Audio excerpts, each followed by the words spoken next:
So, this part, I think when we were watching the anime together, this part was like the tipping point for you. Yes. Yeah, like jumping right into it. This is where I went from being generally bored. What the fuck? That's Poco in this interpretation. He looks like a fucking what? freak. He looks like a mistake. Okay. Anyway, yeah, go on. But yeah, this is where I went from being bored and occasionally fascinated by how dumb things were to I was officially enjoying myself by this point. I also started to hate things more. I got angrier at this part, but I was officially having fun from this episode. And because I think this is visually different than how it looked in the anime. But I remember in the anime, so like, okay, here's the breakdown of what happens in the anime version of this offense at least. I can't speak to the manga. But so these three fucks, the A-team here, Jonathon, Zeppeli, and Speedwagon. What the fuck? Why does his mouth move? Jesus Christ. He's the most scary fucking thing I've ever seen. He deserves death. Jonathon should not save this child. But so, they're walking along, like just some nice English countryside. And then, all of a sudden, this kid, like, pops out of a bush. Like, it's, you know, there are fields, like farmlands and whatnot. Slingshots. And they're walking on a riverside little path.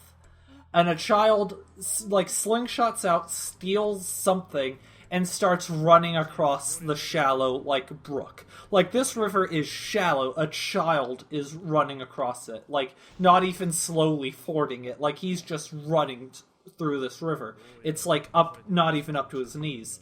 And Jonathon is like, oh fuck, I must give chase. Hamon powers activate, and is using Hamon to, like, walk across the water. Like, 6 inches of water, this child is running through it without a problem. But Joseph has to use, like, his powers to skip over it. Then, through some series of events that I did not comprehend at the time, they're suddenly in a canyon, and I think Dio is there. Well, I mean, you saw him a moment ago.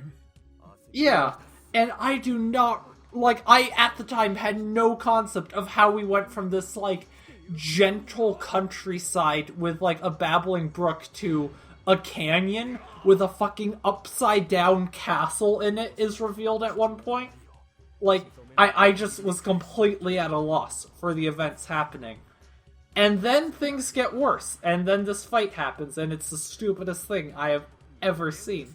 They are floating in the air for a while. We're going to see it soon, but we haven't quite got everything. I'm a little bit concerned because Poco there looks like he has fucking rigor mortis setting in. It's almost he's almost T-posing in Jonathon's arms tonight. Zeppeli has a lot more emotion in that little box than he's, like, actually expressing. Well, I mean, so does every character. You can't actually... I don't know, Jonathon has some emotion on his face there. Yeah, but he's not talking. You either emote or you talk. You don't do both. That's a tricky one. I don't know why we're fighting right now. I think something's gonna happen. It's like great commentary on events. I think something's coming up. So is this the game representation of the fight where Dio is up on a platform and, like, Jonathon, while holding a child, jumps up to punch him, and then they have the three of them have, like, an extended combination while Jonathon is hovering in midair, suspended by the force of his punch on Dio? No, I believe, and I could be wrong, that they've inserted some zombies into this scene, and we have to kill 20 zombies. Why 20? I don't remember if Jonathon had to fight zombies like this here, but he didn't have to fight 20 of them if he did. There were 2 zombies, I remember, at one point, and we get a little English history lesson. That was bizarre. Yeah, but in this instead, let's just fight some zombies. 20 of them, to be exact. I don't know, mate. Do we still fight, like, you know, the Bloody Mary sympathists. Yeah, we do. We're gonna fight... The sympathists will be here any minute now. But in this, they've decided that Dio had some, like, you know, litters to just throw at him first. To see if he was ready for the sympathizers, for Buford and Tark. I can't remember their names, I'm assuming. It might be from Dark Souls. It might not be. If you think about it, there's a lot of parallels you can draw between Dark Souls and JoJo's Bizarre Adventure. So, yeah, in the anime at least, I don't know. I'm assuming we're not going to get the whole history lesson. I don't know. Knowing this game, we might. But the game just breaks into, like, you know, here's a history lesson about Bloody Mary and Elizabeth I. And these are two dudes that were involved with that, but they're evil zombies now, and Jonathon has to fight them. Like, and as I recall, it took a very anti-Queen Elizabeth, pro-Mary Queen of Scots stance, as I recall. It romanticized their motivations quite a bit. So I gotta ask you, Snake, as a Brit, like, what were your thoughts on its depiction of events there, on this Japanese man's hot takes on royal history? Well, speaking as someone who's, like, utterly indifferent about monarchy, I took a very centrist viewpoint where I'm like, you know, might makes right.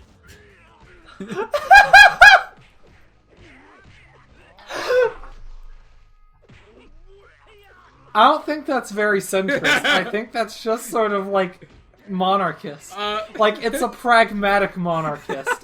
Jonathon wouldn't agree. He's in the much more, like, you know, God appoints the monarch, not the monarch with the biggest army appoints the monarch camp. But, you know, I think both of those are still squarely monarchist.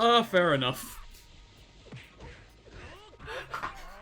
I'm also not very concerned about where I stand, so I'll just willingly accept that assessment. I'm not very dedicated to anything I say, to be quite honest with you. Oh my god, I just how come, like, we never meet, like, the King of England? Oh my god, can you imagine if this series had, like, gone on throughout Jonathon's whole life, just the people he would have definitely met? Oh, that would have been so good. Like, it's not really a JoJo thing for, like, them to meet important historical figures, but, like, in this part, you get Jack the Ripper. Yeah, I met Jack the Ripper, met two of fucking Mary Queen of Scots, like, loyal knights, meets, like, you know, fucking... Oh my god, can you imagine if Joseph Joestar met Hitler and, like, gave him a wedgie or something? Just said, hey, can I get some of that tech? My arm's acting up. Joseph Joestar just playfully joshing Hitler. Like, hey, you're a pretty mean guy. The biggest bullshit at the end of part 2 is just fucking the Nazi character Stroheim dying just off screen in Russia. That's the biggest bullshit. Like, I love how they just read it off. Oh yeah, the Nazis totally had, like, a super cyborg at fucking Stalingrad. Yeah. Have you ever watched Enemy at the Gates? That was him. It didn't make a difference, though. Like, they still lost, even with, like, the super android. Hey, baby! Hey, baby! Good. That's good English right there. I don't know. Zappelli just won a few points in my book back that I forgot about. Even though he's about to just lose them immediately anyway because of his actual performance after the Hey Baby. What?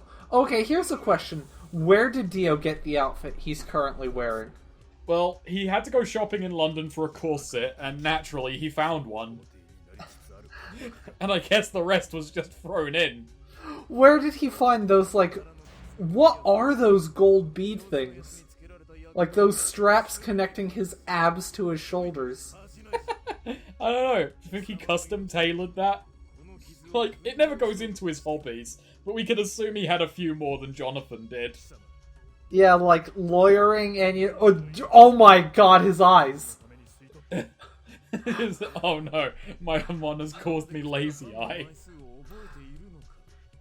Jeez. Well, that is a... What? That, like, going slightly slack-jawed. Okay, I guess he was breathing, but it just, with his fucking, I think he was mismatched having eyes, a stroke. it really did just look like, fight! Like, okay, see, here's the hovering in midair. Yeah, this fight that takes place entirely in midair is about 5 minutes long in real time. Gravity just starts, like, accepting this fight. I love Dio's facial animations that are literally just eyebrows going up and down and sometimes grin. It's like the exact opposite of the problem Sonic Adventure had. It's like too unexpressive. Yeah, it's like their eyebrows can go up and down, and the corners of their mouth, like the corners of their mouth and the middle of their mouth can also go up and down. Like those are the 3 points of articulation. Center mouth, side of mouth, and brow. That's it. That's what we've got to emote with. Luckily, we have some manga panels. I forget, why did his blood, like, freeze and come out? I don't care. Never mind. Don't answer that. I don't care. You sure? I was going to answer it for any of the audience who also lost interest, but if you don't care about them... I do care about the audience. Don't imply... I never imply that I don't care about the audience. Then do you want me to explain it for them? No, I don't want you to, because I don't think the audience wants you to explain it either. Like, that's not... The audience is not coming to Commentary Comes for an explanation of like, how JoJo's Bizarre Adventure works. Like, you know, this is an informative playthrough. This is more an analysis, a breakdown. Also, I love that, because, like, that's the okay, Jonathan's actually flying right now. He's not even touching any of them. As you said, the world just accommodates him. Okay, can we talk about the thing that I sat on for, like, ages? As you just... When we were watching this and you had your initial analysis that the world just bends to Jonathan's will, and I had to just sit there until the end of part 3 to reveal, yes, Jonathan's stand was the world. Like, I was so happy with that, and you didn't even care when I finally was able to bring it up. You were just like, yeah, I guess. Because I was too mad that, like, there's the possibility of Jonathon Joestar having a time stop stand. Okay, here's the thing. Somehow it was not spoiled to me what Dio Stan was watching part 3. The nature of the world was a genuine mystery to me. And I remember you were excited about that. And we were talking about it, and I was like, because Dio's not smart, and you said repeatedly that the world is a stand you don't need to be intelligent to use. I very clearly articulate that as like, you don't have faith in Dio being a clever character. And I had to explain, no, the world is a threat because you don't have to be smart in any way for it to be effective. Yeah, it's a very idiot-proof stand. That being said, if Jonathan had the world right now, he would still be losing to random zombies and, like, getting his shit fucked up. Like, Jonathan would make astonishingly bad use of the world. Like, he would be able to lose fights with the time stop stand. That's why, like, as it was clear, like, part 3 was just, we were having fun, but it was also just like, I just want us to get to part 4, is like, I was hyping up the fact that the villain of Part 4's stand, Killer Queen, is a fantastic villain stand, because it's not actually that amazing. Like, as far as stands go, it's powerful, but it's like, you need to be reasonably clever to get a lot of use out of it, or at least reasonably, like, sadistic. Yeah. The world is just, it's the best stand you could get for a lot of what you would be dealing with as a stand user. Well, I mean, if I was a stand user, I don't think I'd get into much trouble, to be quite honest with you. Yeah. Like, I wouldn't go out and start picking fights with it any more than I do now. Yeah, no, like, if of all the stands out there, if I could choose one to have, it wouldn't be the world. What the hell would I pick? You know, there's a part of me that immediately wants to go with I'd take the lock, but I don't know. That just feels too bad. That sucks. Yeah. Like, I don't have the cruelty in me to get much mileage out of the lock. I forget their names, but both Oingo and Boingo actually had good stands. I'm not sure what this says about me, but I think I would take Hamon over a stand. I don't know about that. I wouldn't. For one thing, you have to actually, like, work out for Hamon. True. Yeah, okay, I take that back. The stand is the easy, sleazy option. Yeah. Like, that's the thing, if you have the world, I was like, oh, I'm, like, weak as shit, you know? Even if I stop time, I can't do any damage in 7 seconds. But I don't have to, because I would have the world, which can punch people for me. Like, stands really are, you know, the lazy person's superpower. Here's the thing, the only reason, like, Dio was good with the world is because he had the vampire endurance, like, because casting the world fucks you up inside. I don't mean that in, like, a moral sense, I mean that is literally tons of strain placed on you. So the world would kill me in, like, 3 weeks if I used it on any regular basis. Hermit Purple would be a good stand to have. Oh yeah, Hermit Purple is the real lazy option. That can just pick you stuff up off a shelf. You're being ultra mundane with it. You'd never lose your phone, ever, essentially. What are some other stands that would be good to have? Oingo Boingo, I think, is just the safest bet. Wait, which one? The shape-shifting one or the, like, future-telling one? Both, I think, are telling. Good. Yeah. I was thinking future-telling, but yeah. I would take either of those. Like, those would probably be my first 2 picks. Hermit Purple's up there. I forget his name, but, oh, no, Pearl Jam would be cool. Oh, no, yeah, Pearl Jam is, like, a good pick. Because that one, you can just get away with a lot of stuff. I forget what Cinderella actually did. Other than, like, replace parts of people's faces. And that made them, like, ultra lucky in love. If she wanted it to be the case. Oh, okay. It could also make someone very unlucky. I just thought of another stand that would be really good to have.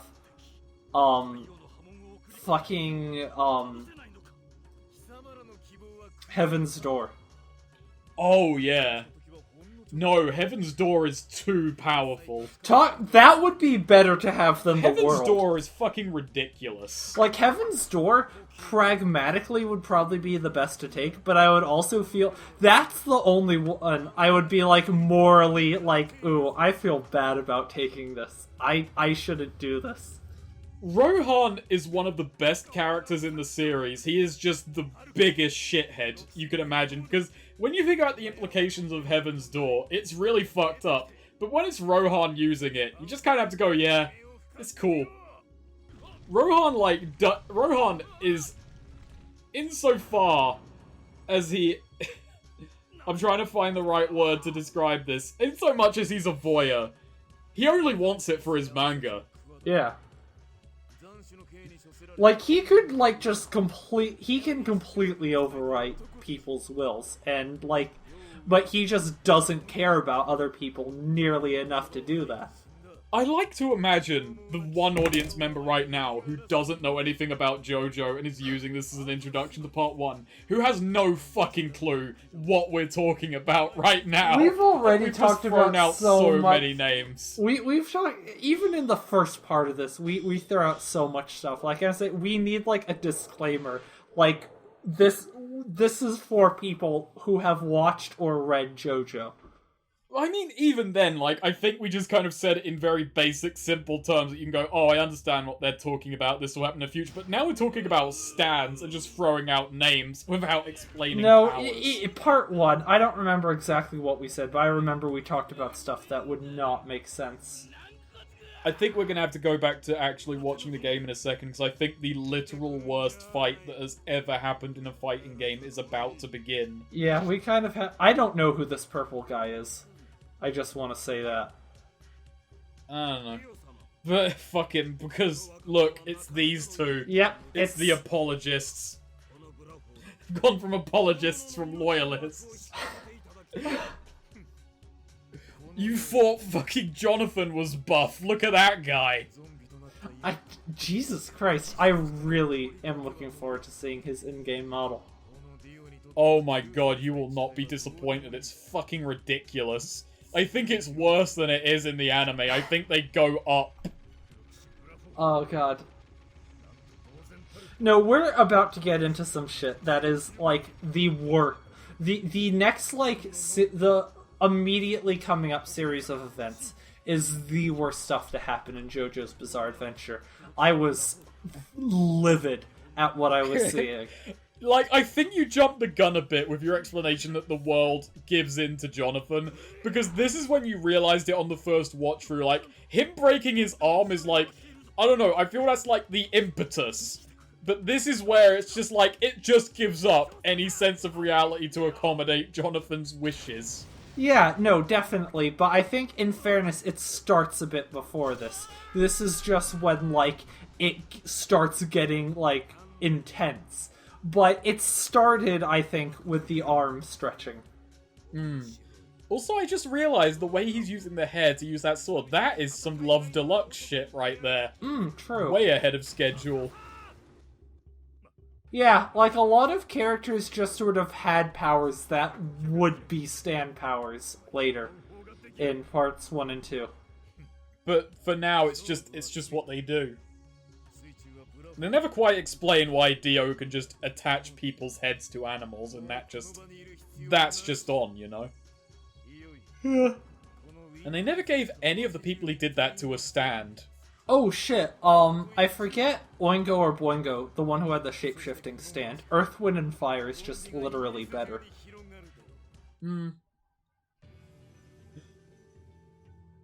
Okay, so with this, it kind of, because it's in Japanese, we couldn't really talk about the specifics, but Jonathon has just made a rather interesting leap of logic. So, what essentially we're underwater right now. This is the underwater fight. We're here. Oh my god. We're here. This is it. This is peak. The universe bends to Jonathon's will. Jonathon explains, if I swim up, he will attack me.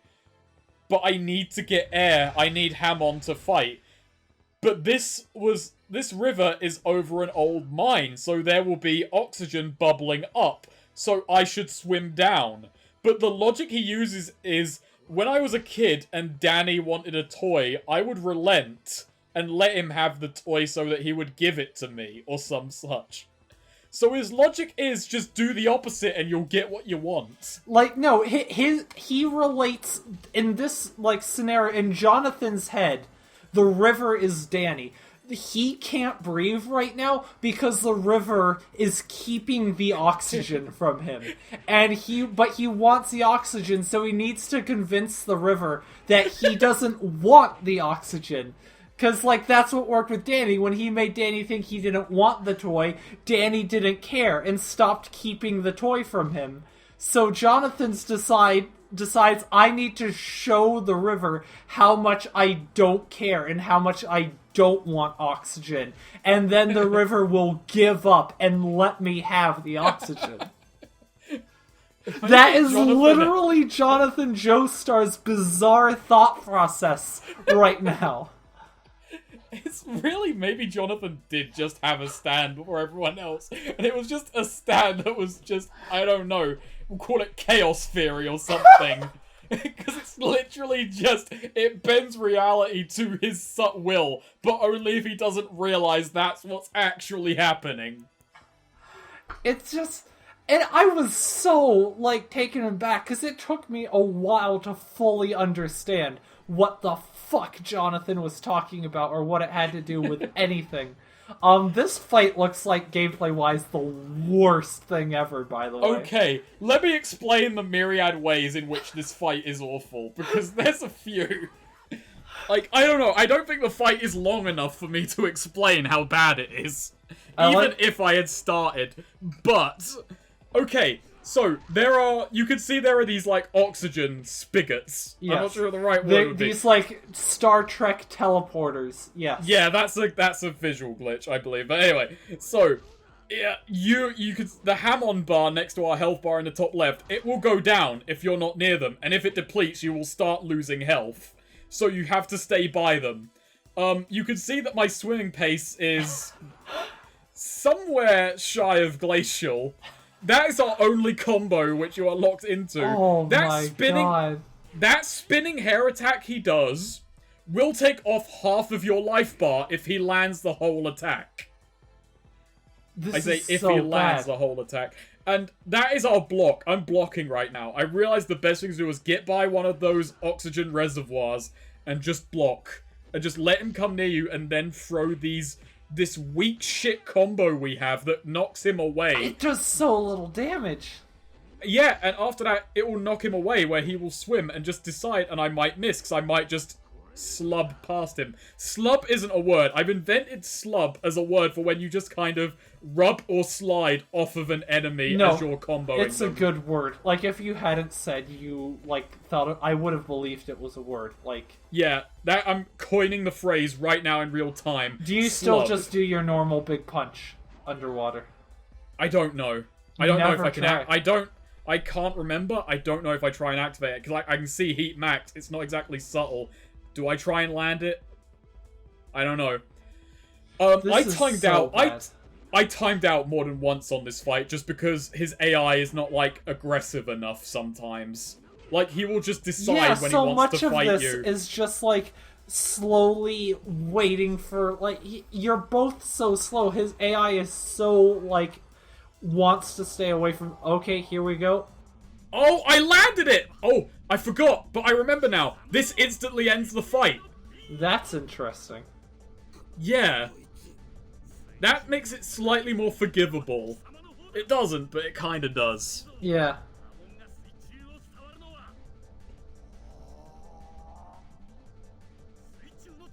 They're just talking underwater. Well, like you say, the universe has just given up on trying to make sense of this. I'm not sure what happened there. That was a very underwhelming representation of events. Jonathon, like, his heat was overflowing, and it caused some of the water to boil, and, like, it hurt him.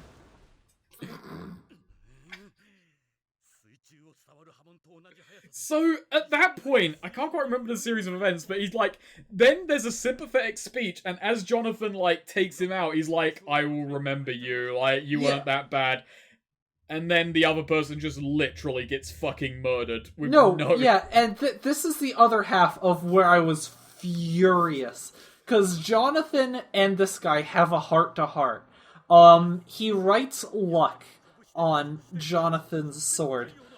Because Jonathon gets by purely based on luck. And that is extremely true. But then he, like, adds to it, and not only do you have... You get luck because you have... Wait for it. And then, like, writes a P on his sword in front of the luck because you have pluck. And it's the worst thing ever. Like, normally, You've got 5 seconds. It's... like, middle school, like, it's the gayest thing I've ever seen, and the worst, most middle school insult version of the word. Luck and pluck. Jonathon's theme in All-Star Battle. Luck and pluck.